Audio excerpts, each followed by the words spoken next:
Did you know that nearly 70% of parents admit to yelling at their kids regularly? Shocking, right?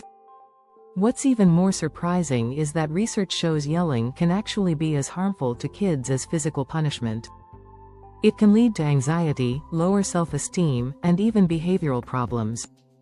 When we raise our voices, we might think we're getting through, but the truth is, we're often pushing our children away instead. Imagine this. A child hears their parent yell and instinctively shuts down. Instead of learning from the situation, they become defensive or anxious. Studies show that children remember only 10% of what is said when they are yelled at. They're simply not listening. This is a wake-up call for all of us. In this video, we'll explore why yelling doesn't work and what does. You'll discover the science behind communication, learn techniques that can create stronger connections with your children, and uncover tools to break the habit of yelling once and for all. Get ready to change the way you communicate with your kids and foster a healthier, happier home. Let's dive in and find out how we can replace yelling with understanding. Chapter 1. The Science of Silent Communication. Let's start with a surprising fact.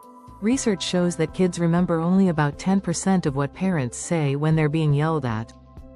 The brain goes into fight or flight mode, so they're busy feeling defensive, not listening. The louder we get, the more likely kids are to shut down or react impulsively. Psychologists call this emotional flooding, where the brain is so overloaded it can't process anything else. And guess what? That's why yelling backfires so often. Instead, speaking calmly can have a way bigger impact. Dr. Laura Markham, author of Peaceful Parent, Happy Kids, explains that kids' brains mirror their parents' emotions. If we speak calmly, it actually helps our kids stay calm too. It's like emotional osmosis. She says, when you yell, they yell back, or worse, they bottle up feelings, which can lead to anxiety or aggression. So next time you feel like yelling, try taking a deep breath and speak in a low tone. Your calmness will be contagious. Another powerful strategy is getting down to your child's eye level. Studies show that eye-level communication increases a child's willingness to listen by 30%. When you're at their height, you're less intimidating, and it feels more like a conversation than a lecture. Your tone matters here too. Use a warm but firm voice. This makes kids feel respected and heard. They're more likely to respond positively because they feel like equals, not targets. Chapter 2. Breaking the Cycle. Why we yell and how it starts young. Many of us yell because it's what we know. In fact, nearly 60% of parents admit they were yelled at often as kids. So, yelling can be an inherited behavior. We may not even realize we're repeating patterns from our own childhood. But here's the thing, yelling creates a stress response in children similar to being physically threatened. It's a deeply emotional reaction that's hard for kids to handle. So, why do we fall back on yelling, even when we don't want to? Stress is a huge trigger. Parenting is tough, and when we're running on empty, we're more likely to lose patience. Dr. Dan Siegel, author of The Whole Brain Child, explains that our upstairs brain, the logical, reasoning part, goes offline when we're overwhelmed. We're left with our downstairs brain, which is reactive and impulsive. Understanding this can help us recognize when we're about to yell and choose a different approach. One strategy to break this cycle is to pause before reacting. Take a deep breath, count to 5, or even leave the room for a moment. Studies show that a 10-second pause reduces the chance of yelling by nearly 70%. It gives your logical brain a moment to catch up, so you can respond thoughtfully. Another effective trick is replacing yelling with a specific phrase. For example, try saying, "I need your help right now," instead of shouting commands. This shifts the tone and invites cooperation instead of resistance. Chapter 3. How yelling shapes self-worth and self-esteem. When we yell, we're often not just disciplining, we're sending messages about our children's worth, even if unintentionally. Research reveals that children who are frequently yelled at are 65% more likely to develop low self-esteem. Think about it. when kids are repeatedly told they're bad or annoying in moments of anger, they start to believe it. It impacts how they see themselves long term. One powerful strategy to protect a child's self-esteem is using I statements instead of you statements. For example, instead of you never listen, say, I feel frustrated when I'm not being heard. This small change shifts the focus from blaming the child to expressing your feelings. It helps them understand your perspective without feeling attacked. Studies show that this approach reduces defensiveness in kids by 40%. Another helpful technique is validating their emotions. Children, like all of us, need to feel understood. Dr. John Gottman, a leading relationship researcher, found that children who feel emotionally validated are more resilient and confident. So, instead of saying, there's no reason to cry, try, I can see you're upset. Want to tell me what's wrong? This approach helps kids feel respected and encourages open communication. Lastly, remember that positive reinforcement can have a lasting effect on self-worth. A simple, thank you for trying your best, or, I appreciate your effort, goes a long way. Psychologists say that positive affirmations, when genuine, increase a child's sense of self-worth by 20%. Instead of focusing on what they did wrong, remind them of what they did right, even in small ways. This helps them grow into confident, secure adults. If you find this information valuable, subscribe to our channel for more insights on effective parenting strategies. Chapter 4. The Whisper Technique, Alternative Ways to Get Through If Yelling Isn't Working. What if you tried something softer? Using a calm, almost whisper-like tone, also known as the whisper technique, can be surprisingly effective. Psychologists say that lowering your voice actually raises a child's attention by up to 25%. When you speak softly, your child has to focus more to hear you, creating an instant change in their response. But why does whispering work? Research shows that kids mirror their parents' tone and energy levels.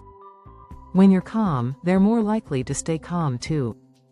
Dr. Shefali Sabari, author of The Conscious Parent, says, children are naturally drawn to gentleness and respect.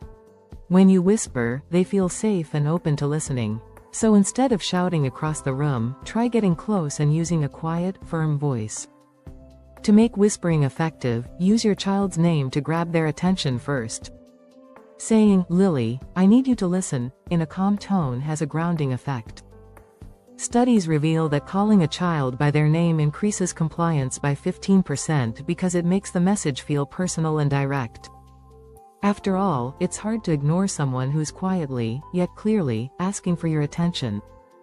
Another tip? Use pauses to keep their focus.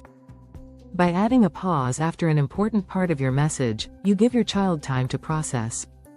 For example, say, I need you to pause, clean up your toys now. This short break holds their attention, making it more likely they'll follow through.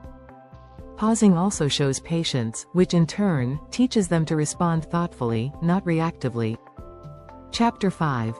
Building Connection Instead of Conflict. Children respond better to connection than correction. Research by Harvard University found that kids who feel emotionally connected to their parents are 30% more likely to cooperate. So, instead of seeing discipline as correction, think of it as an opportunity to connect. Building connection first means your child feels valued and understood, which leads to better behavior in the long run. One strategy to build connection is getting on their level, both physically and emotionally. Sit or kneel beside them and listen without interrupting. Dr. Daniel Siegel, author of Parenting from the Inside Out, says, when kids feel understood, they're more open to learning. Try saying, I see you're upset. Let's figure this out together. This helps them feel supported and more willing to cooperate. Empathy also plays a huge role here. By validating their feelings, you're showing that their emotions are okay, even if their behavior isn't. Research shows that kids who feel empathized with are 45% more likely to listen and respond calmly. So instead of saying, stop crying, it's not a big deal, try, I know you're frustrated, and I'm here to help. It's a simple shift that changes the whole tone of the interaction. And don't forget the power of positive reinforcement. Notice their good behaviors, no matter how small, and point them out. According to studies, positive reinforcement can increase a child's willingness to cooperate by 30%. Saying, "Thank you for listening," or "I appreciate how you helped," helps them feel proud of their actions. Over time, these moments build a habit of cooperation rather than resistance. Chapter 6. Lasting Change. Tools for parents to break free from yelling. Let's face it, changing habits takes effort. But having tools in place makes it easier. Mindfulness is a proven tool for staying calm, especially when parenting gets challenging. Studies show that parents who practice mindfulness reduce yelling by 40%. Just a few minutes of deep breathing or mindful observation can reset your mood and help you respond more thoughtfully. One simple mindfulness tool is the 4-7-8 breathing technique. Breathe in for 4 seconds, hold for 7, then exhale for 8. This slows down your heart rate and calms your mind. Even in the middle of a stressful situation, taking one mindful breath can be a game changer. Dr. Markham suggests using it to pause and gather yourself, giving you a moment to choose your words carefully. Journaling can also be powerful. Writing down what triggered you to yell can help you understand your own patterns. Dr. Saberi encourages parents to journal because self-awareness is key to breaking the cycle. Try jotting down your triggers and any progress you make each day. Over time, this habit helps you notice patterns and make small but impactful changes. Another effective tool is setting clear, calm boundaries with your child. Say, "When you do X, this is what will happen." Consistent boundaries help kids feel secure and reduce the need for discipline. Studies show that kids who understand their boundaries are 50% less likely to test limits. Setting clear expectations means they know what to expect, and you can skip the yelling. Finally, practice self-compassion. Parenting isn't easy, and everyone slips up. Instead of feeling guilty, focus on the progress you're making. Experts say that parents who practice self-compassion have more patience and a stronger ability to stay calm. Remember, it's about progress, not perfection. Small changes add up over time, and with each calm response, you're building a healthier, happier family dynamic. If you found this video helpful, please subscribe for more valuable parenting tips and strategies.